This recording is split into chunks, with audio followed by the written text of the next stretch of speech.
সবাই দিকে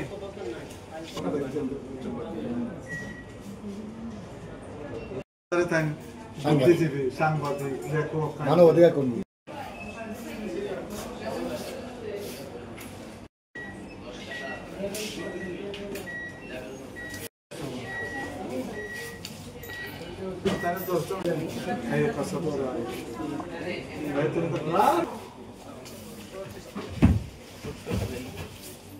মানুষের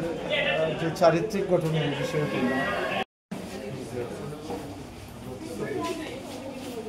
যেটুকু সম্ভব এইটুকু রাখলে এটাও আর একটা ভয়ের কাজ করে যে আমি যখন ধর্মের কাছাকাছি থাকবো তখন আমার কিছুটা ভয় থাকবে। আমরা এই তরুণদের শক্তিকে উজ্জীবিত করার জন্য, তরুণদেরকে উৎসাহিত করার জন্য এই তারুণ্যের উৎসব প্রোগ্রামটা আমাদের কেন্দ্রীয় ব্যাংকের নির্দেশনায় এবং বাংলাদেশ ব্যাংকের নির্দেশনায় এবং হেড অফিসের ইনস্ট্রাকশন অনুসারে আমরা এই কাজ